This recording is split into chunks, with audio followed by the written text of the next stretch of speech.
एक बार फिर से आप सभी का स्वागत है हिंदी आंगन में। यूं ही नहीं बनता आभूषण सोने का, तपना पड़ता है अपना अस्तित्व बनाने के लिए। यूं ही नहीं बनता हीरे का आकार इतना सुंदर, घिसना पड़ता है, कटना पड़ता है, हर दर्द झेलना पड़ता है अपने आप को सजाने के लिए। तो इन्हीं पंक्तियों के साथ चलिए शुरू करते हैं। पिछली क्लास में हमने वर्ण पढ़ा, वर्ण में स्वर वर्ण, व्यंजन वर्ण, ये सभी पढ़कर हमने 200 प्रश्न लगभग लगाए और उस वीडियो में इतना आपको बताया गया है कि कोई भी प्रश्न स्वर और व्यंजन से उससे बाहर नहीं जा सकता। तो आप लोग वहाँ जाएं, वीडियो को देखें। और आज हम लेकर चलेंगे शब्द भेद, यानी वहाँ हमने वर्ण को कंप्लीट कर लिया है और आज हम पढ़ेंगे शब्द। शब्द की परिभाषा क्या है, शब्द के कितने आकार प्रकार होते हैं, सभी हम देखते हैं। तो चलिए पढ़ते हैं शब्द भेद। शब्द भेद में सबसे पहले हम जानते हैं परिभाषा। परिभाषा हमसे कहती है एक या एक से अधिक अक्षरों से बनी हुई सार्थक ध्वनि। देखिए एक भी हो सकता है शब्द, ठीक है, एक से अधिक तो होता है, ये तो आपको पता ही है। अक्षरों से बनी सार्थक ध्वनि जिसका कोई सार्थक अर्थ निकले। ध्वनि या ध्वनियों का समूह शब्द कहलाता है। अब ये एक कौन सा हो सकता है, ये हो सकता है जैसे हम में पर एक ही मात्रा लगाकर लिख देते हैं में, और इसका भी सार्थक अर्थ निकलता है, में का अर्थ होता है अंदर, ठीक है। इस प्रकार जो सिंगल होते हैं उनको भी शब्द कहते हैं और जो एक से अधिक वर्णों से मिलकर बनते हैं उनको भी शब्द कहते हैं। आगे देखते हैं शब्द के भेद कितने होते हैं। तो शब्द के 4 भेद होते हैं, 4 प्रकार के शब्द हैं। यहाँ पर देखिए 4 प्रकार के शब्द हैं। सबसे पहले उत्पत्ति के आधार पर शब्द भेद देखते हैं। तो उत्पत्ति के आधार पर जो शब्द भेद होंगे उसमें तत्सम, तद्भव, देशज, विदेशी और संकर, इन सबको हम डिटेल में अभी पढ़ेंगे। फिर दूसरा है हमारा, पहला है उत्पत्ति के आधार पर, दूसरा है रचना या बनावट के आधार पर। रचना माने निर्माण करना, किसी शब्द को बनाना। इसके आधार पर है रूढ़, यौगिक, योगरूढ़, इन सबको भी हम अभी डिटेल से पढ़ने वाले हैं। अगला है हमारा व्याकरणिक या प्रयोग के आधार पर, यानी हम किस तरह से शब्दों का प्रयोग करते हैं। तो प्रयोग के आधार पर 2 भेद होते हैं, एक होता है विकारी और दूसरा होता है अविकारी। अविकारी, ये सभी जो शब्द भेद है ना, इनको अलग अलग कॉन्सेप्ट के साथ पढ़ना ज़रूरी है, क्योंकि ये अपने आप में बहुत बड़ा कॉन्सेप्ट है और सबको जब हम डिटेल से लेकर चलेंगे तो बहुत बड़ा भी हो जाएगा, लेकिन इम्पॉर्टेंट है क्योंकि वहाँ से प्रश्न बनते हैं। तो विकारी और अविकारी हो गए। अब इनके भी भेद हैं और अगला है अर्थ के आधार पर। तो विकारी और विकारी में क्या भेद होते हैं, देखिए यहाँ पर हम देखते हैं। विकारी जो शब्द होते हैं वे शब्द जिनमें लिंग कारक आदि के आधार पर के कारण परिवर्तन हो जाए। इसको जब हम डिटेल में पढ़ेंगे ना तब और बढ़िया से पढ़ेंगे, वो कहलाते हैं विकारी। जैसे संज्ञा, सर्वनाम, विशेषण, क्रिया, ये विकारी शब्द हैं, इनमें परिवर्तन हो जाता है। कैसे, जैसे क्रिया को एक ले लीजिए, जाता है, तो जब हम वाक्य बनाएंगे स्त्रीलिंग के साथ तो ये जाती हो जाएगा, इस तरह से परिवर्तन हो जाता है, ये विकार उत्पन्न हो गया। और उसी प्रकार जब अविकारी शब्द हम लेंगे तो वहाँ आ लग जाता है, आ का अर्थ होता है बिना। अब क्या हम समझ में आ रहा है, जहाँ पर विकार के बिना, अधन विकारी यानी बिना परिवर्तन के, यहाँ होगा बिना और ये होगा परिवर्तन। तो जो शब्द बिना परिवर्तन वैसे का जैसा होता है वैसा ही वाक्य में प्रयोग लाया जाता है। जैसे अचानक, धीरे धीरे, अचानक, धीरे धीरे, ठीक है। इस तरह के जो शब्द होते हैं इनको आप चाहे स्त्रीलिंग के साथ प्रयोग करें, चाहे पुल्लिंग के साथ प्रयोग करें, चाहे किसी भी चीज़ के साथ प्रयोग करें, इनमें परिवर्तन नहीं होता, ये स्थिर रहते हैं, जैसे हैं वैसे ही रहते हैं, तो ये अविकारी होते हैं। इनका जब चैप्टर हम पढ़ेंगे तो इनको बहुत डिटेल में हम पढ़ेंगे और इनके जो भेद होते हैं उनको भी हम पढ़ेंगे। जैसे यहाँ पर संज्ञा सर्वनाम विशेषण क्रिया है, यहाँ पर भी बहुत सारे होते हैं जिनमें आपके समुच्चय बोधक, संबंध बोधक, विस्मयादि बोधक, निपात, ये सब होते हैं क्रिया विशेषण। ठीक है, तो इसका अपना एक अलग चैप्टर है और उसमें ही हम इसको पढ़ेंगे। उसी प्रकार इन सब का अपना एक निर्धारित चैप्टर है और उनके अंतर्गत ही हम इनको जो है पूरा डिटेल के साथ एक एक शब्द पढ़ेंगे। आज हम क्या पढ़ने जा रहे हैं? शब्द।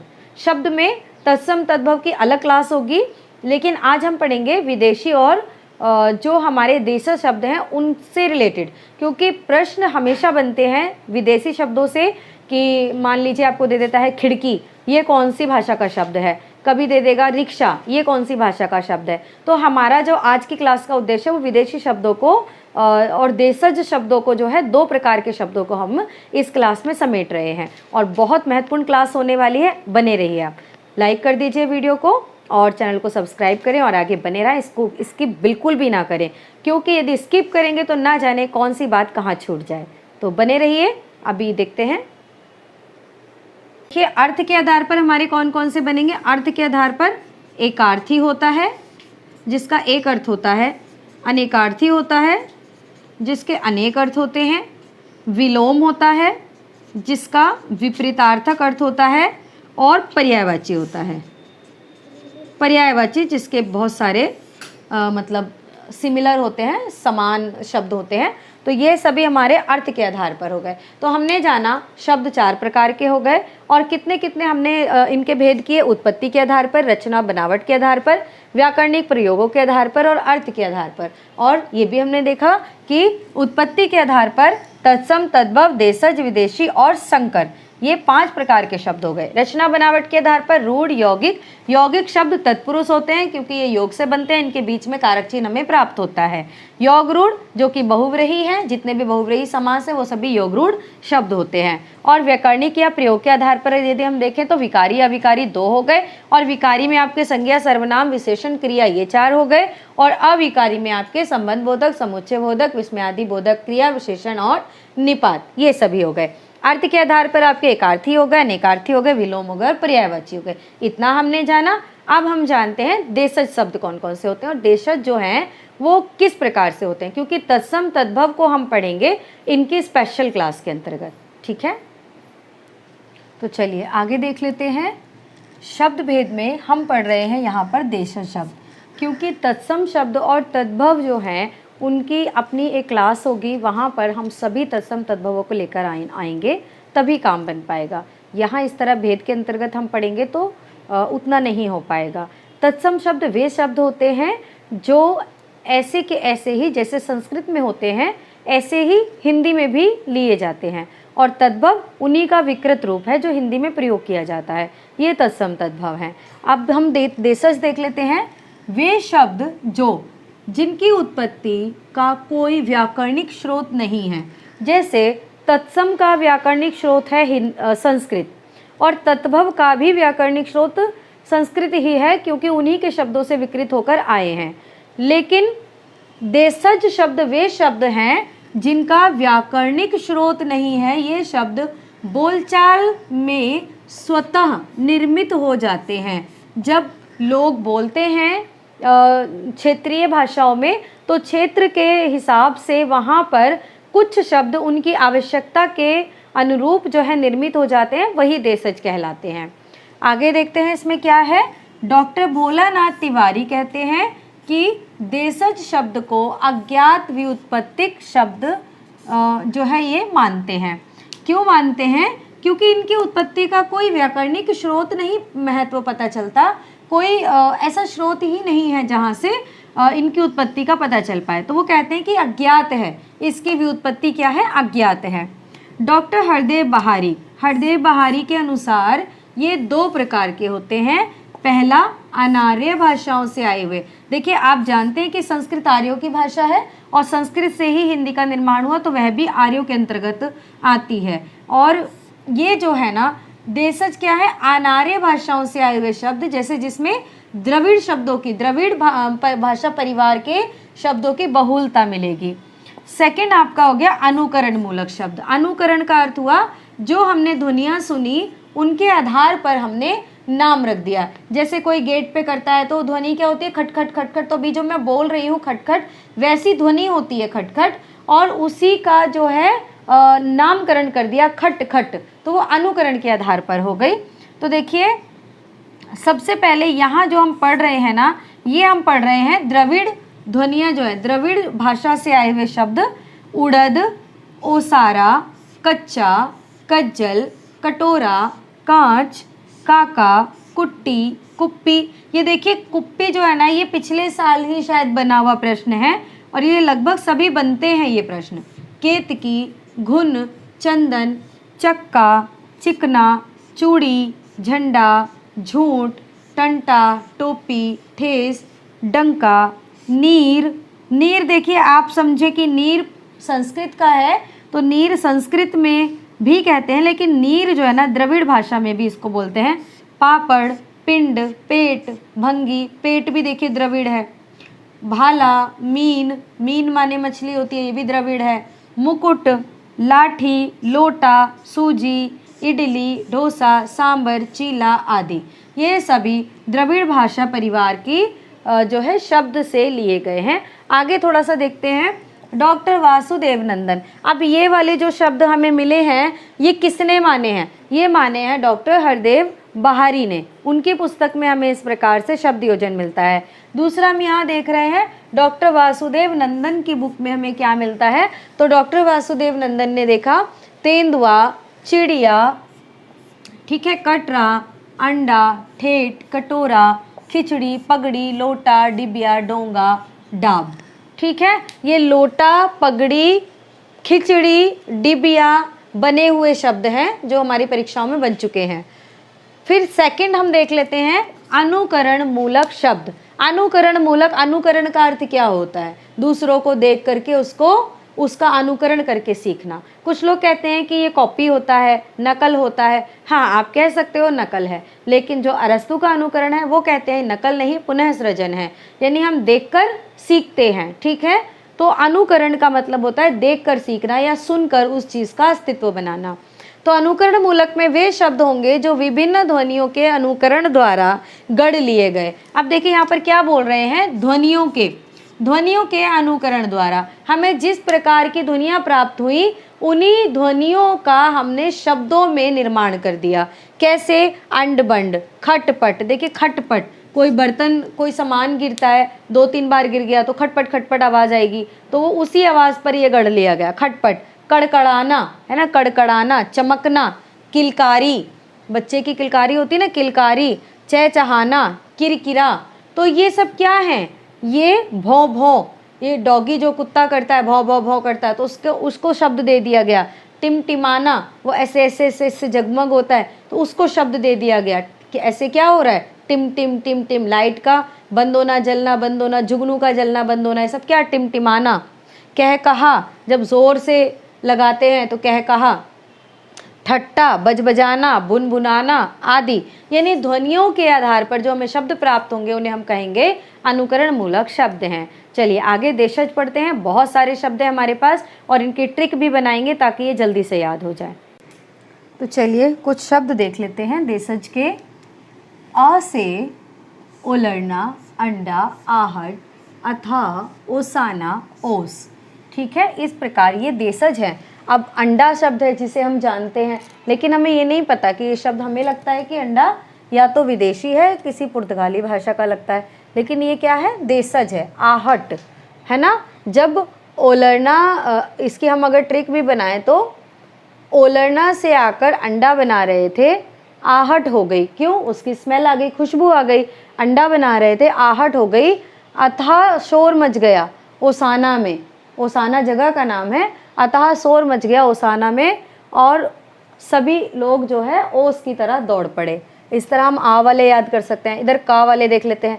कटरा, कपास, कौरा, कंजड़, कोपर, कोयला, कंजड़, कुंद और कबाड़।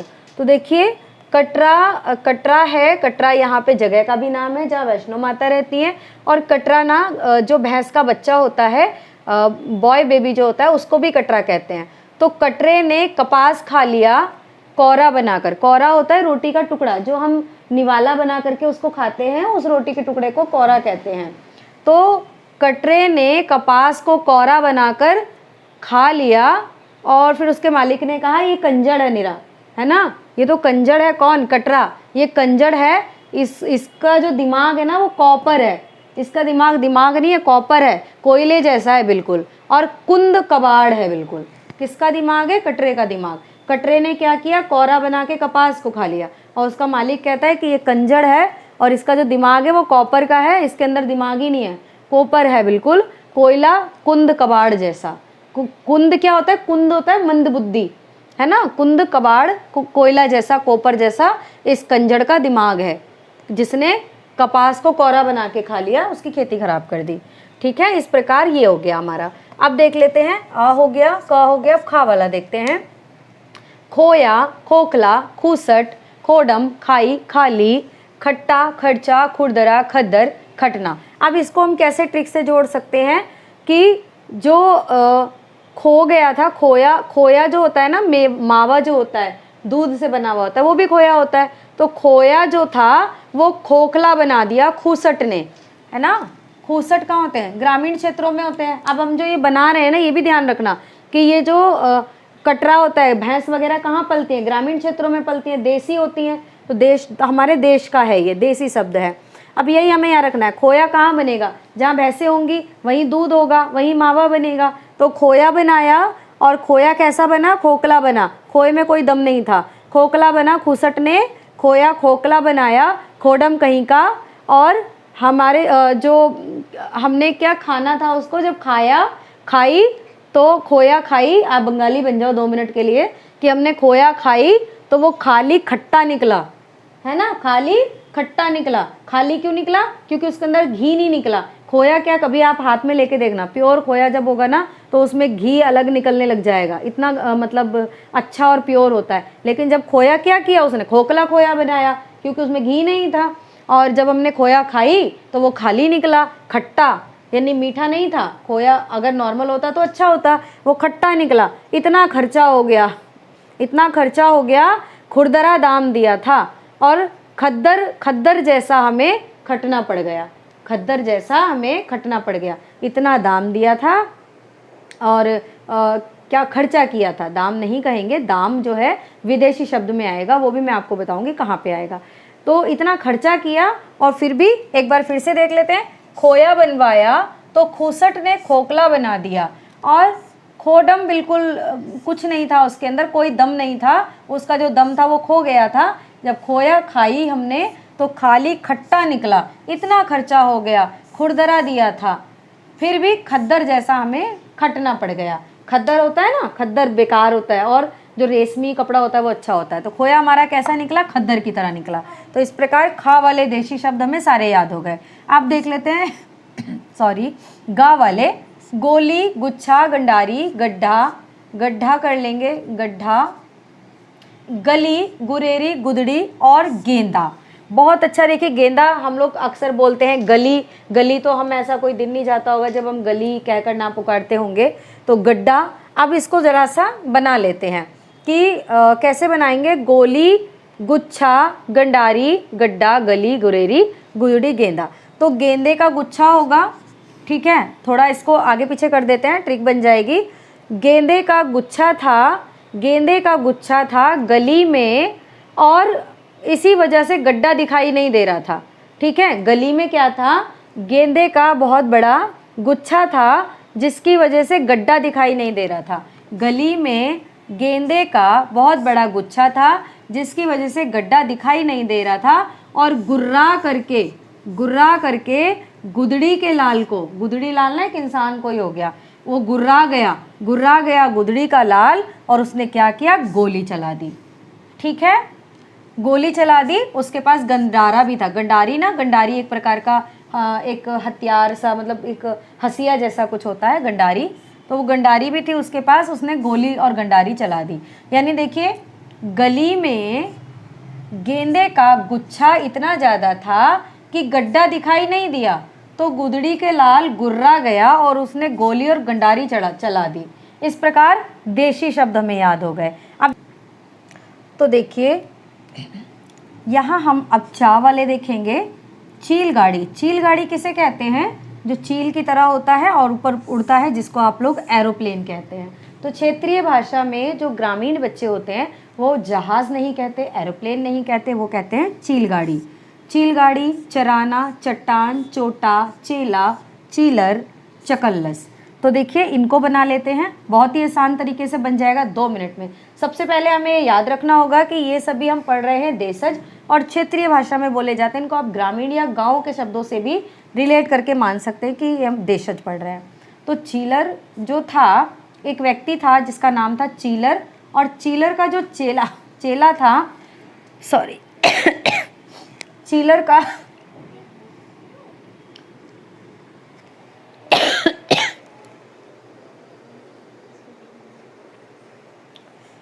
तो चीलर का जो चेला था, है ना, चोटा, तो चीलर का चेला जो था उसको चोट लगी, कहाँ पर? चट्टान पर। क्या करने गया था? बकरी चराने गया था, और वहाँ उसने क्या देखा? चील गाड़ी, और सबसे आकर चकल्लस कर रहा था कि मैंने चील गाड़ी देखी, चील गाड़ी देखी। ठीक है, तो फिर से देख लेते हैं।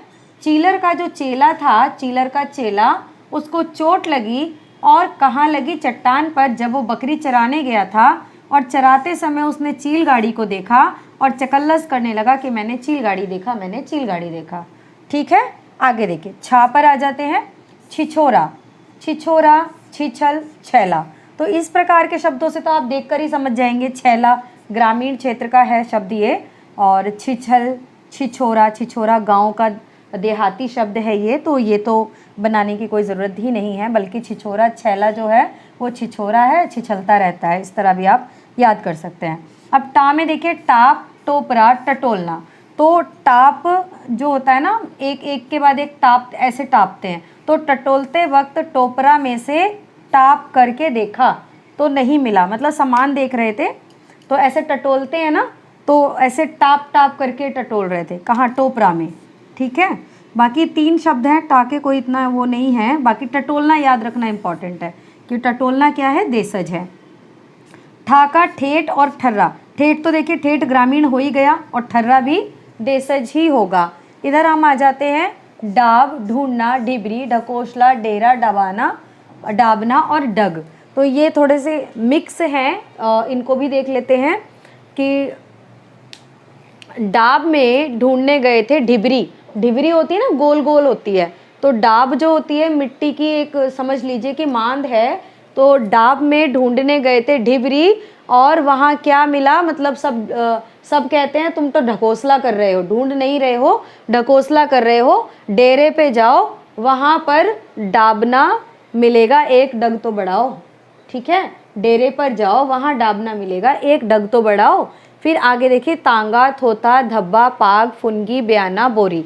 फुनगी देख कर तो आपको लग ही रहा है कि देशज होगा, क्योंकि गांव में जो खेत होते हैं, खेतों में जो फसल उगती है उसकी फुनगी ऊपर होती है ना, तो इस तरीके से तांगा सॉरी, तांगा कहाँ होता है? तांगा भी गांव में होता है, तो ये भी देशज है। तांगा ग्रामीण क्षेत्रों में होता है, ये भी देशज है, हमारे देश का ही है तांगा, है ना। थोथा, थोथा कहते हैं ना, थोथी नैतिकता है, थोथा है। थोथे का मतलब इसका कोई उद्देश्य नहीं, इसका कोई औचित्य नहीं है, थोथा है, तो ये भी देशज है। धब्बा, दाग पड़ जाता है उसको धब्बा कहते हैं, तो धब्बा देशज है। पाग, फुनगी, बयाना, बियाना और बोरी। बियाना देते हैं, ये बियाना हो गया। बोरी, बोरी तो कट्टे को कहते हैं जिसमें सामान भरा जाता है, चीनी, आलू, ये सब बोरी, तो बोरी क्या है? देसी है। बीहड़, बीहड़ तो होता ही है देसी क्षेत्र, बीहड़ में रहते हैं, कहते बीहड़ है। बीहड़ क्या? बहुत ज़्यादा ग्रामीण क्षेत्र जहाँ पे बहुत सारी मिट्टी और जो ऊंचे नीचे ठेरे होते हैं, और गाँव एरिया जो है कम विकसित होता है। बीहड़। बहकाना और फफूंद, यानी बहकार करके बीहड़ में लोग जो है, बीहड़ में लोग क्या करते हैं? बहकाते ज़्यादा हैं। फफूंद, फफूंद खुद ही एक देशज ही शब्द है। बोलचाल से संबंधित कुछ शब्दों को देख लेते हैं, जैसे हम बोल रहे होते हैं तो किस प्रकार से वो आते हैं। अक्खड़, अक्खड़ बोलते हैं ना, अक्खड़ बोली है इसकी, बहुत ज़्यादा खरा बोलना, अक्खड़ बोली, तो अक्खड़ देशज है। अचकचाना, अचकचाना मतलब हिचकिचाना जैसा कुछ हो गया ना, अचकचाना। अटपटा, जो बोला जाता है कुछ उल्टा सीधा बोल दिया जाता है उसको कहते हैं अटपटा, बहुत बोलता है। और अक्खड़ बक्कड़, अगड़ खगड़, अगड़ खगड़ भी सेम वैसा ही है। अंट शंट ये सब बोलने से संबंधित है, जो हम बोल रहे हैं या दूसरा कोई बोलता है, हम कहते हैं ना आप बहुत मीठी ध्वनि बोल रहे हैं, तो वो संस्कृत हो गया। अब ये सारे देशज है कि तुम अंट शंट बोलते रहते हो, तुम तो अगड़ खगड़ बोलते रहते हो, तो ये सब क्या है, देशज है। और ये अल्लग अल्लग गल्लब, अल्लब गल्लब, ऊल उलूल जुलूल, ऊट पटांग। ये ऊट पटांग पिछले साल के आपके प्रश्न पत्र पीजीटी में बना हुआ प्रश्न है, इसका पूछा गया था कि ऊट पटांग का अर्थ क्या होगा, तो इसका सही अर्थ था ऊट के ऊपर टांग, जो कि पॉसिबल नहीं है, उल्टी सीधी उल्टा सीधा हो जाना, इसको कहते हैं ऊट पटांग। तुम काम क्या कर रहे हो, इस काम का कोई उद्देश्य कोई औचित्य नहीं है, तो ऊट पटांग काम है। जैसे कि ऊट के ऊपर टांग हो गई, यानी अजीब, ठीक है। अलट पलट, ये सभी देशज हैं। और देखिए काका, कुरकुरी, कुचकुचा, किनर मिनर, किचड़ पिचर, गुप चुप, ये सभी देशज हैं, ठीक है। इसके बाद आपका हुकर मुकर, हक्का बक्का, बक बक, लत पत, बज बज, तितर बितर, लसर पसर और बिलबिलाना। जब हिलते डुलते रहते ना बिस्तर पर तो बोलते क्या बिलबिलाते रहते हो, तो ये सभी देशज शब्द हैं। और इनके अलावा और थोड़े से हमारे पास देशज शब्द हैं, और अगली क्लास में हम उसके साथ पढ़ेंगे विदेशी शब्द, वो भी पूरा का पूरा स्टोरी और ट्रिक के साथ। ऐसी वीडियो आपको कहीं नहीं मिलेगी, आप बने रहेंगे तो सीखेंगे, याद रहेगा, एग्जाम में आपका क्वेश्चन कभी गलत नहीं होगा। बने रहें मेरे साथ और पढ़ते रहें।